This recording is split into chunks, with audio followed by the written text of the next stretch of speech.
What's good, y'all, and welcome to my first impressions for Obi-Wan Kenobi.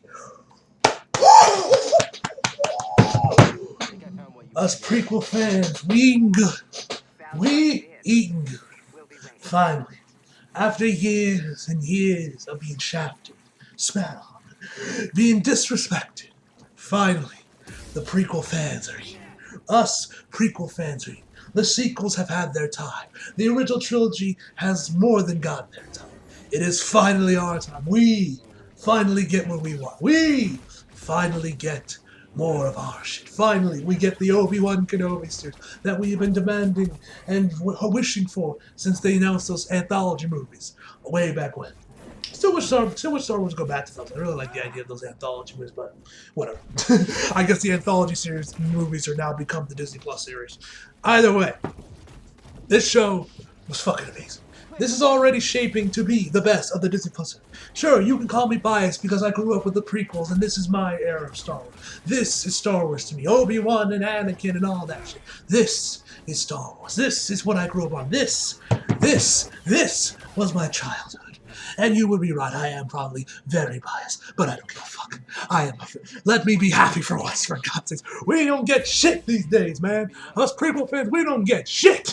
It's always the original trilogy of the sequels. We never get anything. We're the third wheels. We always get the short end of the stick, man. Always. Even today. But this was fucking incredible, man, and you bet your ass I'm hyped for the rest of the series. So without further ado, man, Legendary. So the series, of course, stars the man, the myth, the legend, the GOAT, my man, Ewan McGregor, my boy, Hayden Christensen, Moss Ingram, Joel Egerton, and many more. And the plot of Obi-Wan, the Jedi Master, contends with the consequences of his greatest defeat, the downfall and corruption of his one-time friend and apprentice, Anakin Skywalker, who turns to the dark side as the evil Sith Lord Darth Vader. Alright, first thing we gotta talk about the cast. Fucking incredible. You already know Ewan McGregor is fucking perfection as Obi-Wan. He's amazing. He was amazing in last time we saw him in episode 3. He's phenomenal here, man. Especially around the end of the second episode. The second episode. Oh my god, his performance is fucking incredible. Seriously, Ewan McGregor is amazing.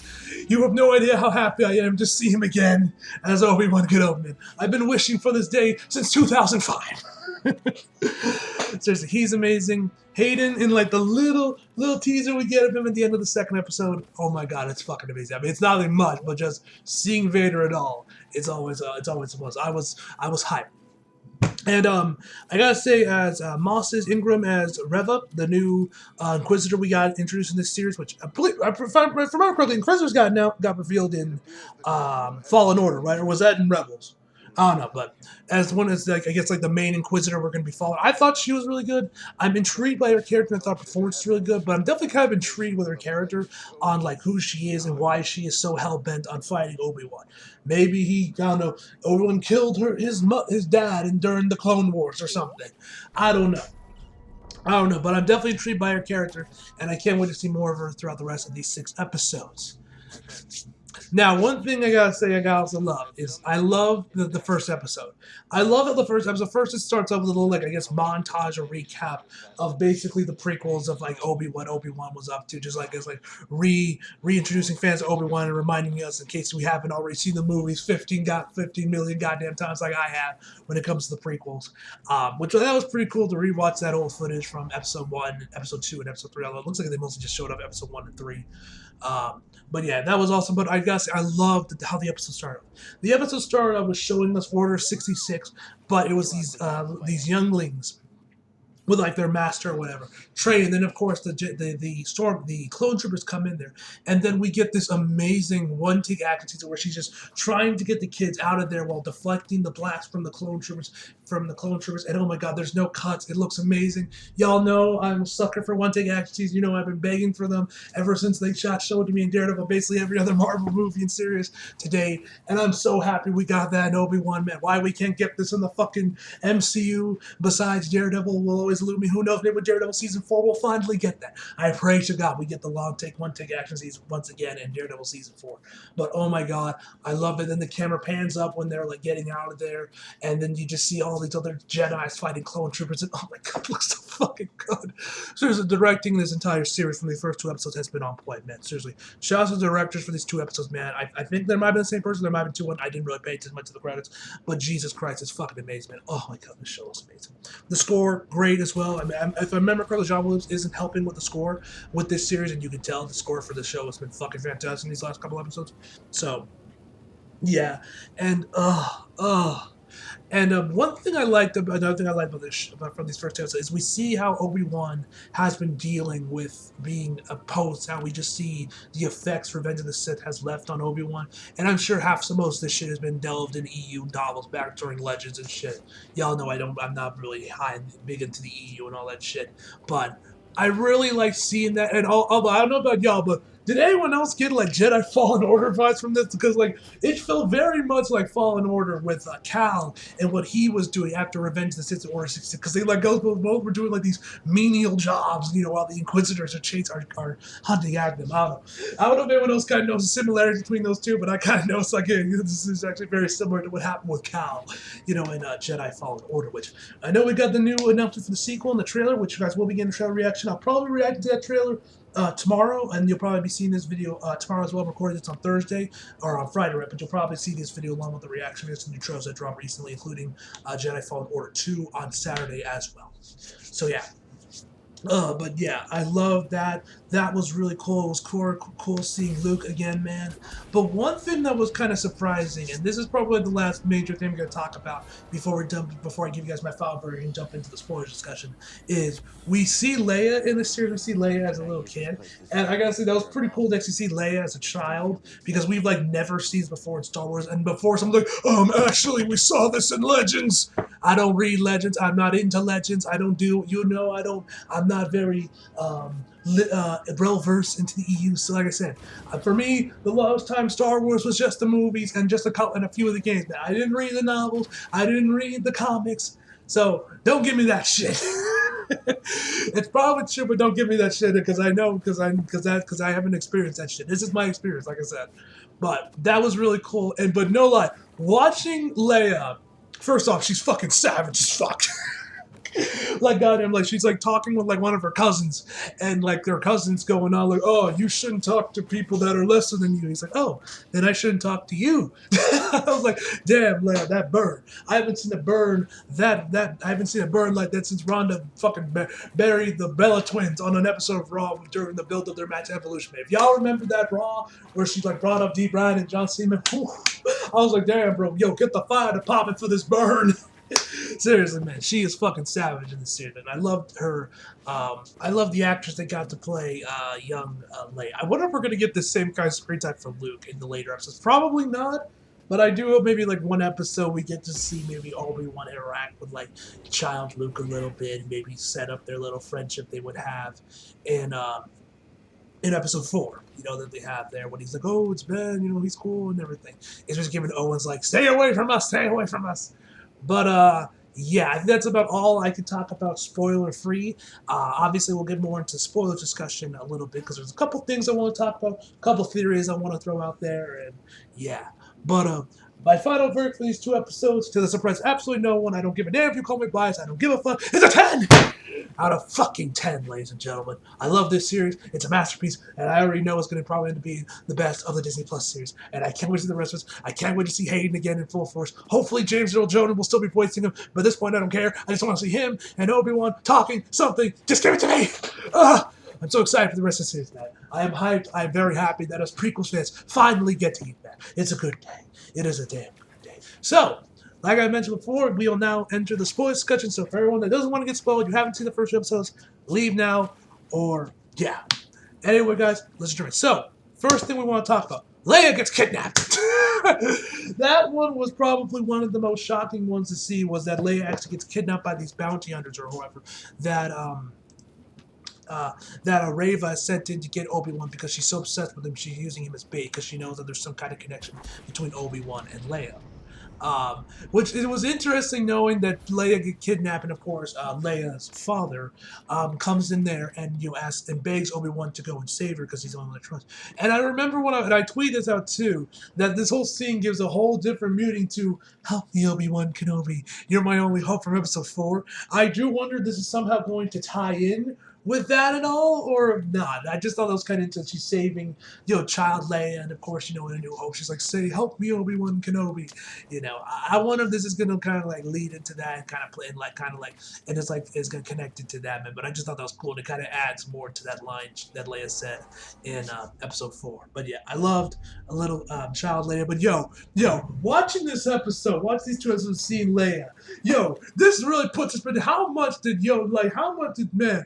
Yoda low-key fucked over Luke. And it's because, Leia, she's in this big, lavish house. She's got plenty of droids, good food, surrounded by beautiful terrain and trees and shit. She's living the good life. While all Luke gets is a fucking hut and sand. They low-key did Luke real dirty. They low-key did Luke dirty with this one, man. Like, how much, did Yoda got some beef against Luke or something?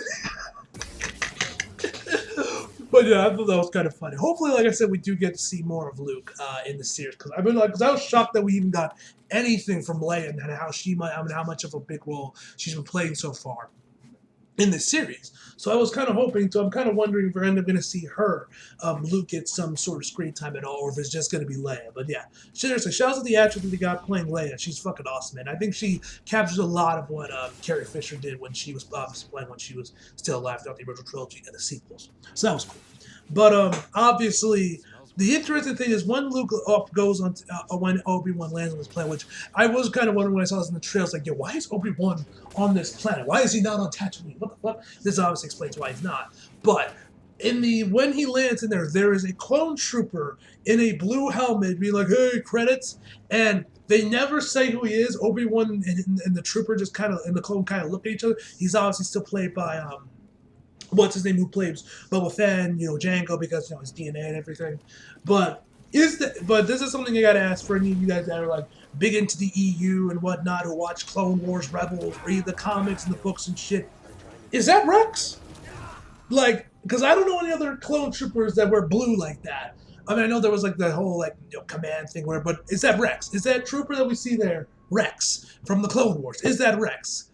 I couldn't tell for certain, and nothing really said otherwise. I haven't really looked at any other videos and whether confirming or denying that is Rex or some other clone trooper. But is that Rex? I gotta ask, because is that Rex? Because we do see him, because he has a beard, and we know in the Rebels, even though I refuse to watch it, I know in Rebels he's in there and he has like a beard in Rebels. So I gotta ask, is this actually Rex? I don't know. They'll probably never mention this again, but I gotta wonder, is that Rex? And of course, we end the second episode with Reva going after Obi-Wan. Now, of course, and this is another thing why I really noticed the similarities between Obi-Wan and Cal, because Leia is like running away from him because she knows that there's a bounty on him. Now she's like, oh, why aren't you? Oh, you're a bounty hunter. That's why they're after you. Which I will say, if I had to nitpick one thing with this episode, with these two episodes, it's why the hell doesn't Obi-Wan just use a Jedi mind trick on this woman to get Leia to do what he wants, so she isn't like walking around, isn't just aimlessly, wandering off and everything. It's nothing major and it probably wouldn't work otherwise, but I gotta ask, why isn't my man just using a Jedi mind trick on her? Being like, you will listen to what I say. Which, you could make that argument if I had to nitpick something, there you go. But yeah, that was like, Obi, why don't you use a Jedi mind, or better yet, do that like Kylo thing, because Reva does the Kylo thing where she like searches into their mind with the Force, whatever. I don't know if it's ever been given an official name or anything. Which I also got to wonder, like, if Reva can do it, Kylo, why isn't Obi-Wan doing it when he was like, talking with the fake Jedi that's played by Kumai Najina. I probably butchered his name, but the guy from her Turtles. You know, I wonder like why or maybe it's like one of those powers that's like Sith exclusive, like the Jedi and like the Force lighting everything, where only like the Sith can use like that move or whatever. But yeah, like I will say like why don't you just use a Jedi mind trick? But anyway, as I was saying before I got sidetracked, Leia is running away from her and she's like jumping from building to building, but the gaps are really small. And then eventually she like there's like a bigger gap between two buildings. Obi-Wan tells her to jump, but she ends up like missing it or not going far enough, and she's like holding against on this like this wire thing and holding for just before she eventually like starts falling down. Obi-Wan stretches his arm and uses the Force. Now, if you guys remember in Fallen Order, something very happened with Cal, and this is how he ended up getting exposed as a Jedi, was because one of like his co-workers was falling and he saved him using the Force. So I was like, this is another reason I'm like, this is very similar to Cal in Jedi and Fallen Order, man. But yeah, another one that was when I really noticed the similarity between him and Cal from Fallen Order. But yeah, but anyway, as I was saying, they end the episode where Reva is chasing after Obi-Wan. He gets out his lightsaber, which I was so hyped when I saw his lightsaber, and he had Anakin's with him as well, man. And he's like, and I was like, yes, turn it on, come on, shoot, use it. And of course, but then Reva gets trapped by one of the other Inquisitors. She kills him and runs off. But before all that goes on, she mentions, of course, Lord Vader and says that Anakin is still alive. And I loved Ewan's performance when he realized that Anakin is still alive. And even when he gets onto the boat, when he gets onto the cargo ship, and he's like, Anakin, I'm like, yes, search your feelings, you know it to be true. And then of course after he says that we get to see our first look at Vader, and you'll see him in like this pod and everything. He got his respirator on and everything. Like, I lost my shit when I saw Hayden, man. I lost my goddamn shit. I was like, yes, it's Hayden, it's fucking awesome.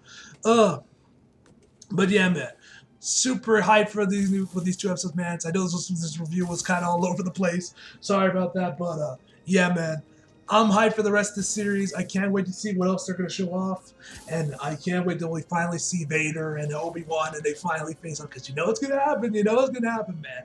And yeah, hopefully he's still voiced by James Earl Jones, because we for some reason haven't gotten a confirmation that he is or isn't yet. For some weird reason, I don't know why they're keeping that so close to the chest. I guess we'll find out soon enough if James Earl Jones will still be voicing him or not. But hey, if it's Hayden doing it, I'm not going to complain, man. I'm just glad to see Hayden back, man. And it's so good to see him back. But yeah, anyway, that's when we get this video off. Hope you guys enjoyed the video. Like if you did, subscribe if you're new. Follow me on Instagram and Twitter if you feel like it. Links down in the description box below. And as always, come out for more. See you guys next time. You